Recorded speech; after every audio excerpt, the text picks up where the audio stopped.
The rivalry is back on. Welcome back to the Bring the Juice podcast, and today we're going to talk about, unfortunately, a game that didn't go the Colts' direction as the Colts faced the Texans on Thursday Night Football and fell by a score of 20-17.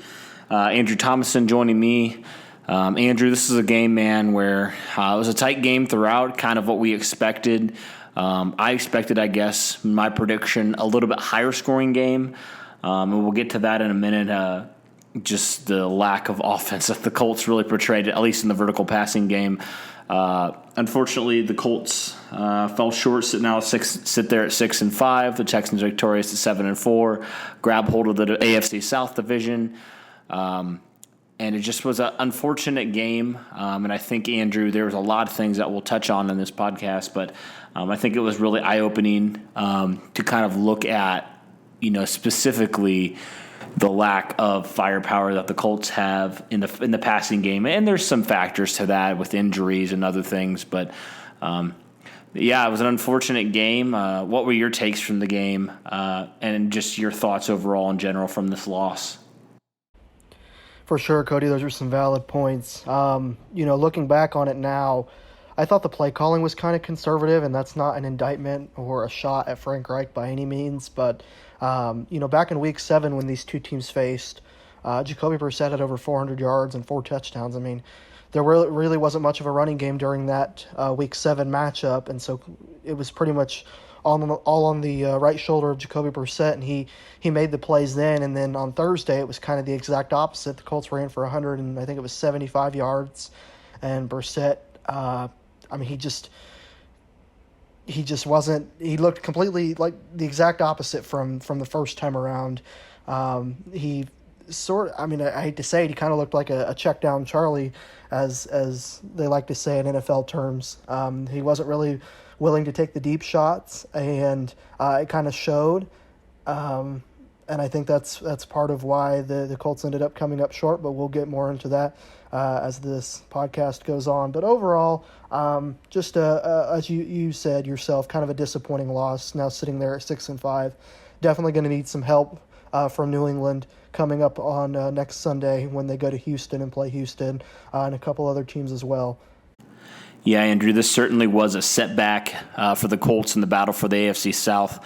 Certainly not the result you wanted because now you're playing from behind. Obviously, New England hopefully should take care of business against Houston this next week. And so I thought this is kind of how we normally do it and how I want to do it with this game because there were some positives as well. Since it is a loss, I wanted to start with the negatives and kind of work our way to the positives and the outlook for the team going forward here because there still is a lot of football to be played. Okay, and starting with the things we didn't like from this game, you got to start with the Colts' vertical passing game. It's absolutely irrelevant at this point. It's just absolutely awful. There's a lot of factors that contribute to that. Obviously, you can point to the quarterback play. Jacoby Brissett, I know he's been injured this year a little bit, but he seemed really inaccurate on a lot of his throws. There were a few throws, however, that were just simply dropped by receivers, T.Y. Hilton a couple times. And then there were some other receivers that just dropped some balls. But I thought overall, that was one of my keys to the game, Andrew, was you have to attack this Texans, really a beat-up Texans secondary. You got to attack these guys. They're one of the worst pass defenses in the league. You need to take advantage of that, I said. The Colts absolutely did not take advantage of that. T.Y. Hilton looked rusty in his return. Jacoby Brissett looks rusty. Really, just overall, it was an awful, abysmal day, and that's something that can be factored into also. T.Y. Hilton coming back, maybe he wasn't fully ready to come back, but he felt like he needed to for this offense. And then also, your top 3 receivers have not all been on the field in one game this year, which I think is a big factor as well. But there has to be some blame to go around. Obviously, we didn't love the play calling by Frank Reich. It's kind of crazy because, the Colts' whole mantra is like run the dang ball. And they did pretty well, but I also thought, well, you need to start throwing the dang ball because, you're literally running the ball about every single play at this point. And I just thought that it was overall, it's just been not a good year for this Colts passing offense. And I wish I could say I was surprised, but I'm really not considering all the factors that have happened. I mean, you think about it, though. your top quarterback, argue a top 5 quarterback, an elite quarterback goes down, I guess doesn't go down, but he retires, and you're left with a quarterback who really has not had a ton of experience with a good system, an experienced quarterback. And one thing that I've always kind of noticed about Jacoby Brissett, it always seems like he's never going to throw those balls that give his receiver a chance unless the guy is absolutely wide open. That's just something I've noticed. It seems like Brissett's a little bit slow on his read still, and unfortunately, it just doesn't seem like he's really I don't know, this may sound really bad, but it just doesn't seem like he's really grown that much as far as that goes. And it doesn't seem like he's improved over the year. He's progressed over the year. And we saw that back in 2017. Obviously, I know Frank Reich and this staff have a lot better system than Chuck Pagano, Rob Jasinski in 2017, but we saw Jacoby Brissett kind of regressed over the year. And I wouldn't say he's regressed this year, but I definitely have not seen improvement like I hoped I would. And so, all that to say, you can't just fault Jacoby Brissett. You can fault the receivers not getting open, not getting separation. But ultimately, this is kind of the name of the game. It's going to fall back on your signal caller. And I think, for me, in these first 11 games, I guess 10 games, 10 games, 9.5 games that Jacoby Brissett's been your starter. He's had some flashes where he's looked really good, but overall it's been really kind of, when you look and dive deep into these stats, Andrew, it just, like with that Kansas City game, I think it's kind of overshadowed because the Colts won that big game, but the passing offense was not good at all. And I think that's something that you have to think about if you're the Colts and if you're Chris Ballard, Frank Reich. I mean, obviously you can love Jacoby Brissett. He's been a great addition. He's a great leader. But ultimately, I think, you can't afford to not do your due diligence this offseason, at least looking at some quarterbacks. There are some pretty decent quarterbacks that you could, potentially trade up for. You got a lot of draft capital. You got that early second-round pick from the Redskins that you acquired last year. Or if you feel comfortable drafting a quarterback in the first couple rounds there, at least looking at a quarterback, I think would be smart. I think you definitely need to upgrade the wide receiver position for sure, because these guys simply have not been getting the job done all year at all. But I think it's wise, Andrew, to do your due diligence, and for the excuses that we can make for Jacoby Brissett, the facts are that the Colts really have given him a great support system around. I mean, obviously the Colts offensive line has not been as dominant, at least in pass protection, as they were last year. But I mean, let's be real. The Colts have one of the best rushing attacks in the league to help Jacoby Brissett. Their tight ends have been relatively healthy all year. Remember, a tight end group that features 2 guys who have made the Pro Bowl, by the way. And then they also have had, up to this point, a really pretty solid defense overall. And so they've given Jacoby Brissett, pieces to work with. And unfortunately, injuries have played a part in it. But, I feel like if you have a guy that you really believe is the franchise guy, there's got to be a point where you stop making excuses for the guy and he just goes out and makes plays. I mean, you really see that. You really saw that with Andrew Luck. And I don't want to get into this whole debate of, comparing Andrew Luck to Jacoby Brissett, because I think that's just a slippery slope, and it's just not gonna not something good that you want to talk about. But I think overall, if you're looking really at a franchise guy, that guy's got to elevate the players around him. I mean, Andrew Luck did it with basically nobody for years and years. And I'm not asking Jacoby Brissett to be Andrew Luck by any means, but I think there comes a point, Andrew, where you just have to look at it and be like, okay, but you make all these excuses for Jacoby Brissett and this lack of passing offense, but at the end of the day, you got to make plays if you want to be considered the franchise guy. And so that's just my take on it. Obviously, you guys can disagree, and that's totally fine. And I've talked about, I'm not fully putting this on Jacoby Brissett. There have been multiple offenders for why this Colts passing offense has not looked good at all. But I think, the simple fact is that the passing offense just is unacceptable how bad they've been this year. And I think you just need that group to be more efficient if you want to be considered a top contender in the AFC. And I think that just came back to bite the Colts in the butt. But Andrew, I know you wanted to talk about, because that wasn't the only reason that the Colts lost. The Colts passing defense really was not good the last game they played against Houston. So do you want to talk about that a little bit?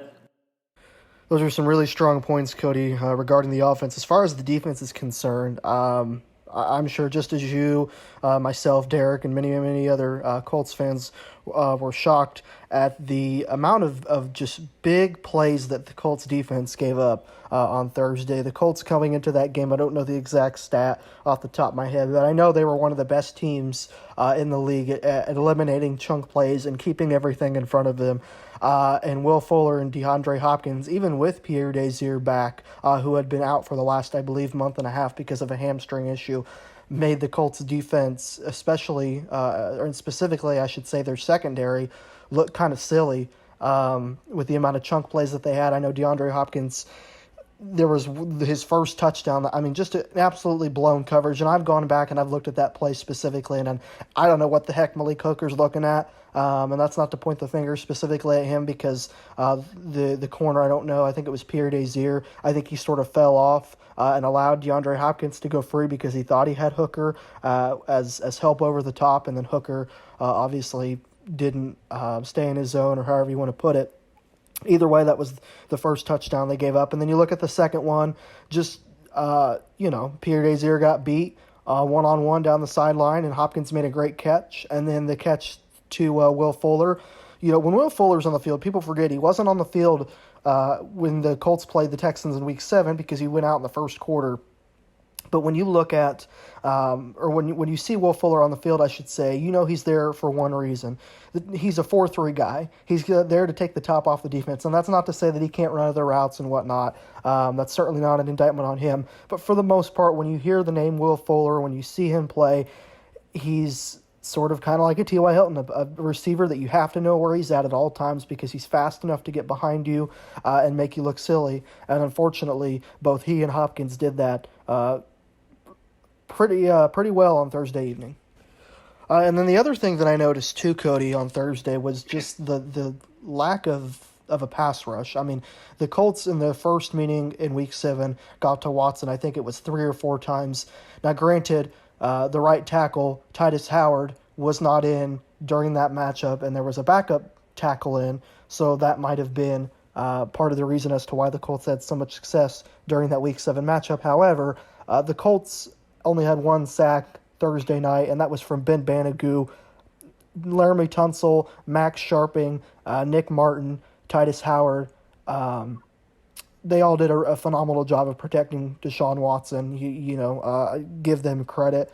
But the Colts have this isn't really old news. This is something that's kind of been a struggle all season long. There are games where this defensive front has really stood out and had 4 or 5 sacks in multiple games, and then there's games where they get absolutely no pressure, or the ball's just out of the quarterback's hands way too quickly for them to have any success at getting to them. So that's something that I think the Colts should potentially look at in the offseason, adding maybe another defensive tackle or another defensive end. And I know Chris Ballard is high on, them being the players that he drafts. They're young, obviously. They need to be developed over time. The Colts have a great personnel staff in regards to developing solid players. Looking at the lack of pass rush over the last couple weeks, Cody, I can't think but to mention how much the Colts probably miss Kamoko Toure, because once he went down, they sort of lost that speed rush. Justin Houston, you can maybe argue, is a bit of a speed rusher, but I personally, going back to his days in Kansas City when he was a linebacker, I could look at him more as a power rusher than anything. And then Jabal Sheard, I don't really see him as a speed rusher. Danico Autry's kind of a finesse guy, and then Grover Stewart's, the big man in the middle. He's really there to help stuff the run and close running lanes. But as far as the pass rush goes, not just Thursday night, but throughout the season, it's been kind of lackluster. Like I said, they've had those games where they've kind of exploded onto the scene, if you will, and then there are other games where it just doesn't exist. So certainly a disappointing pass rushing effort Thursday evening. And now moving into some of the positives. Overall, I thought that the Running game was particularly good again. Jonathan Williams had over 100 yards again, consecutive games now for the young running back. The Colts ran for 175 yards in total, which I thought was really good. But of course, you're going to do that when you run pretty much every single play, it seems like, when you're running the ball. The Colts got good look out of their run offense, and also I thought their run defense did a really good job of stopping these running backs. I mean, the Texans had a couple guys who bursted for a couple big carries, but overall I thought the Colts did a good job of containing these guys, of running the football first and foremost, then also stopping the run. I thought they did a really, really good job at that. So there are some positives. I thought, overall, Ben Banagou got a sack, which we talked about, which is really good from the rookie. I think he has 2.5 sacks now on the year, and so that's a good sign. And overall, I thought that I think overall a positive is that a lot of these rookies are getting a lot of run, especially on defense, which basically the Colts drafted all defense anyway, so it kind of makes sense. So I thought overall, for me, the positives were what I just mentioned, and then just some of the younger guys getting some run at defense. So those are some of the positives from me. Andrew, what are some positives that you got from this game? Yeah, you said it, Cody. I mean, Jonathan Williams had a really solid game. Nyheim Hines as well, 51 yards. Jonathan Williams over 100 yards on 26 carries. Had that really, really unique pinball-like touchdown where he just bounced off Zach Cunningham, the Texans linebacker. Just really, really impressive the last several weeks is the Colts running game, or has been the Colts running game, I should say. I think it just speaks to several things, the coaching and the offensive line play. I mean, people know it's not anything new. The Colts have far and away one of the best offensive lines in football, and it showed again on Thursday night in the running game. Yeah, now looking at the Colts moving forward, what their outlook is really for the rest of this season, because there still is, 5 games left for them to play, and, a lot of things can obviously happen. Certainly this was a step back, but, we can look more at like what the Colts have to do if they want to still, be in contention for that AFC South title and ultimately maybe even a wild card spot. So, yeah, we can kind of look real fast at, the rest of the Colts schedule. Let me pull that up real fast. But, this loss certainly was a step back for this team. We've talked about, this just obviously was not ideal by any stretch of the imagination, this loss. But the Colts still have some games where they can certainly, and sorry, I'm back in the boondocks right now where there's literally no service at all. So Andrew and I have been having connection issues. Gotta love it. Especially with this snowstorm. It's been snowing pretty consistently here. And so really internet has not really been acting very well. But I know the Colts have some games. I think next week they face Tennessee, which is a big divisional game, and Houston goes and faces New England, which we would think that would be a loss, but we'll certainly see. So, the Colts play the Titans this next week, and then they go and travel to Tampa, take on the Bucs, face the Saints, which will be a really tough game, host the Panthers, and then they finish out the regular season by traveling to Jacksonville. So certainly some games that are a little bit tougher.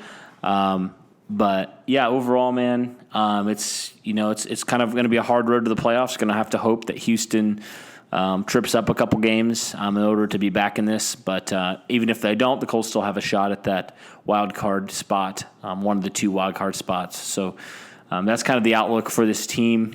They really have to win now, like they have to win the rest of their games if they want any chance of, taking the AFC South this year. So certainly a setback, but there is some reason for optimism that we've talked about with different things. But yeah, so far. Not ideal, but the Colts still have a shot, and it's become more and more obvious now without Andrew Luck to cover up all the flaws on the roster, what the roster needs are for 2020 and beyond. Overall, the Colts still have a shot at the playoffs, but I think their weaknesses have been now more and more obvious than they were in the past. Yeah, and as far as the outlook for the Colts, is concerned towards the end of their season. Just looking at their schedule, they have the Titans at home, which will be a big game because if Tennessee beats Jacksonville tomorrow, Sunday the 24th of November, then they will come into Lucas Oil with a 6-5 record as well. So big matchup there potentially. The Buccaneers, or the Colts, I should say, will travel to Tampa Bay and play the Buccaneers. That should be an intriguing matchup. Then you have the Saints on the road. Of course, that's an extremely, really interesting environment to play in. It's very, very hard to come out of there with the win, so that'll be a huge game. The following week, on the 22nd of December, they play the Panthers at home with Christian McCaffrey, who's been playing lights out, and then you have Jacksonville on the road to wrap up your season. So it pretty much goes without saying that the Colts are going to need some help from the other teams, whether that's New England, whether that's Tennessee losing to Jacksonville tomorrow. But I mean, if I'm looking at the rest of the games the Colts have, I could see 10-6, 9-7 at best. The running game, as we mentioned earlier, is really, really strong. It's a lack of a passing game that has Cody and I, and Derek and many other Colts fans as well, somewhat concerned. Absolutely. And the good news is with this team, the future's still bright. They're still a very young team, very talented team, have the right pieces in place, have a great GM, good coaching staff. So I think the sky's the limit for this team. I think the good thing is, and I sent a tweet out the other day, the good thing with Chris Ballard is, so you think back in 2017 when Ballard took over as GM, the Colts, what was it? The Colts had a dynamic passing game, they had no running game, and they had no defense. And they had no offensive line either. And Ballard has made really all those his strengths. And so I say give Chris Ballard an offseason to figure it out, figure out the quarterback position, whether or not he believes and Frank Reich believes that Jacoby Brissett is their guy. And if he is, and if they want to roll with him, then build some receivers around him, build that offense to be more dynamic and more to Jacoby Brissett's strengths. And I trust that Chris Ballard and company will get it done. But the sky's the limit with this team. And certainly it's disappointing right now, but I look at the future and I think the Colts still have a lot of room to grow, obviously. But they have a lot of talent, and they have a lot more talent coming in next year in this 2020 draft, with really, a first-round pick and then 2 second-round picks. And it's looking like this second-round pick is going to be a very early second-round pick from Washington. So, yeah, overall, future's bright with this team. And, it may not be, you may not see dividends of it this year, but in the future, in a couple of years, I think you'll start to see dividends. So, thank you guys for listening. Appreciate you as always, and go Colts.